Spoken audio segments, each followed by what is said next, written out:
the most difficult things about moving from the northeastern United States to the Bay Area has been adjusting to the different seasons. In Boston, for instance, the seasons were winter, spring, summer, fall, etc. But in the Bay Area, the seasons are similar, but just different enough to be a little off-putting. They go winter, full spring, second winter, spring of deception, third winter, road construction, actual spring, summer, fire, false fall, second summer, and finally, the season we are currently hurtling towards, Shen season. If you don't know what Shen is, congratulations. You've successfully avoided one of the most annoying marketing campaigns on the planet. And yes, I'm including 1-800-CARS-FOR-KIDS. I had avoided it myself for several decades before moving here to the Bay Area. By the time my first October rolled around, I was inundated with billboards and posters and mailers imploring me to buy $300 tickets to see the #1 show in the world, where a live orchestra plays along with beautiful dancers who demonstrate the rich history China enjoyed before communism. The sheer amount of advertising immediately tipped me off that this was a nefarious organization, but at the time I had no idea just how bad it actually was. It didn't take me long to figure out that this project was run by Falun Gong. Falun Gong is, to put it bluntly, a cult. It was started in China in the 1990s by Li Hongxi, who claims to have magical powers like levitation and psychic foresight. He also likes to hint that he may be an alien, and that's why I'm wearing my special himbo alien shirt in his honor.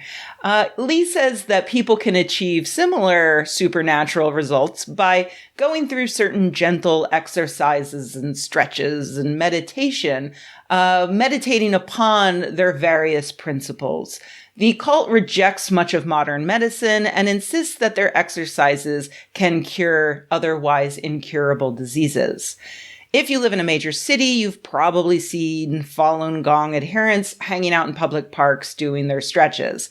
That is on purpose. Unlike most cults, Falun Gong insists that their adherents engage with the secular world as much as possible in order to attract new adherents.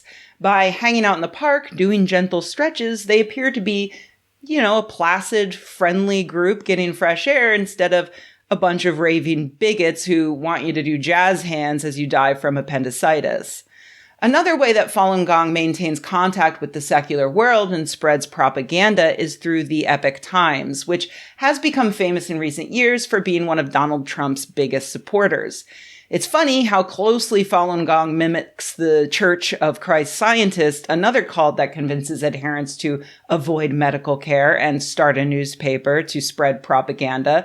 But while the Christian Science Monitor has now won several Pulitzer Prizes, the Epoch Times is peddling QAnon conspiracy theories in order to hasten the end times in which communists will be sent to hell. I'll pause to point out that you may have also seen Falun Gong members handing out anti-Chinese literature that claim China is oppressing them.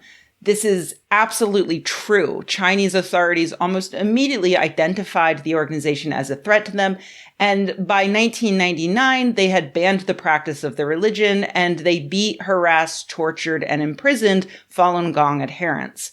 That is obviously not the best way to go about stopping a dangerous cult. If you think of China's authoritarian government as the enemy, a lot of people will fall for the enemy of my enemy is my friend slogan. It's not true. In this case, the enemy of my enemy still fucking sucks. Because of China's crackdown, Li left the country and was welcomed with open arms into the United States. Again, enemy of my enemy, where he eventually settled in Western New York State. That is where his adherents set up the headquarters for Shen with the specific goal of spreading propaganda about how great everything was in China before communism, and also how horrible things like atheism, feminism, and homosexuality are. All of those are pretty core tenets of the Falun Gong as well. And that's more or less as much as I knew about Shen propaganda for a dangerous cult. But imagine my surprise when I recently learned it actually gets worse. The New York Times recently published a massive expose, and while it does make the picture clearer and much worse, none of the revelations are what you'd call extraordinary if you know how cults work in general. Because, yeah, it turns out that the performers for Shen Yun are brainwashed, groomed, and abused in every way you can imagine, allegedly. New York Times reporters managed to find dozens of ex-performers willing to talk, 9 of whom went on to ignore the threats from Falun Gong and go on the record to talk about their experiences publicly. The most horrific finding was that many performers said they were actually sent to the Western New York compound very young, some before they were even 12 years old, to begin training. Once at the compound, the children are put on strict diets and they train. To encourage them to train up to 15 hours a day, despite serious injuries that should have but did not receive medical care, Falun Gong leaders told them that the show was going to literally save the audience members from the impending apocalypse. Like, you'd better turn in an A+ performance or that audience is going to suffer for all of eternity with the communists and it will be your fault. Cool. The performers weren't just worried about the safety of audience members, but their own safety as well. They were convinced that if they left the show, they would no longer receive Lee's supernatural protection against physical harm, and they themselves might end up in hell with the communists. I can't believe I played the trumpet in so many concerts without the threat of endless agony hanging over my head. That's probably why I never made first chair. In addition to spiritual abuse, Falun Gong adherents also trap the performers through financial abuse. They consider the years of training to be schooling, and so they pay the students little or nothing until they're much older, like in their 20s, and even then, they pay them a pittance. If anyone wants to leave, they're told that if they do, they're going to be forced to pay back hundreds of thousands of dollars in tuition.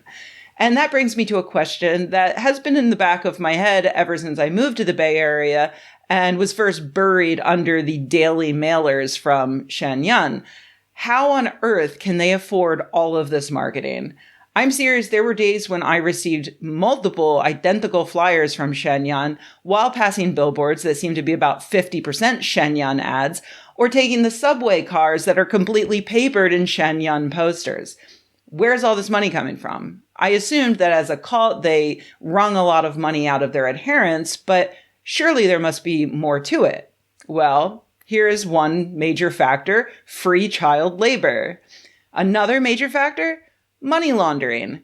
In 2020, the Epoch Times saw a huge and very suspicious jump in revenue from $15.5 million in 2019 to a whopping $121.5 million in 2021. And their tax records were described by experts as everything from fishy to a hot mess. Earlier this year, the Epoch Times chief financial officer was arrested under suspicion of laundering at least $67 million in illegally obtained funds. What's the final factor funding all of this advertising? Well, this cult is considered a legitimate religion here in the United States, and that comes with the major benefit of not needing to pay taxes. That's right, no taxes. The Epoch Times, aka the second largest funder of pro-Trump Facebook advertising after the Trump campaign itself, tax exempt.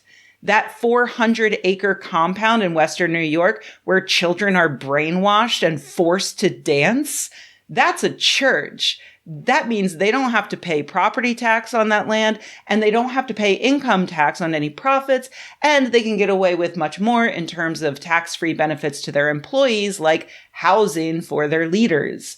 In my opinion, it's disgusting that any church in the United States is given tax-free status, but in this case, it's particularly egregious. We, the tax-paying masses, should not be paying for these fanatics to abuse children. Revoking their tax-exempt status probably won't shut this cult down, but at the very least, it might stop them from burying us under annoying mailers, and I say that's a good first step.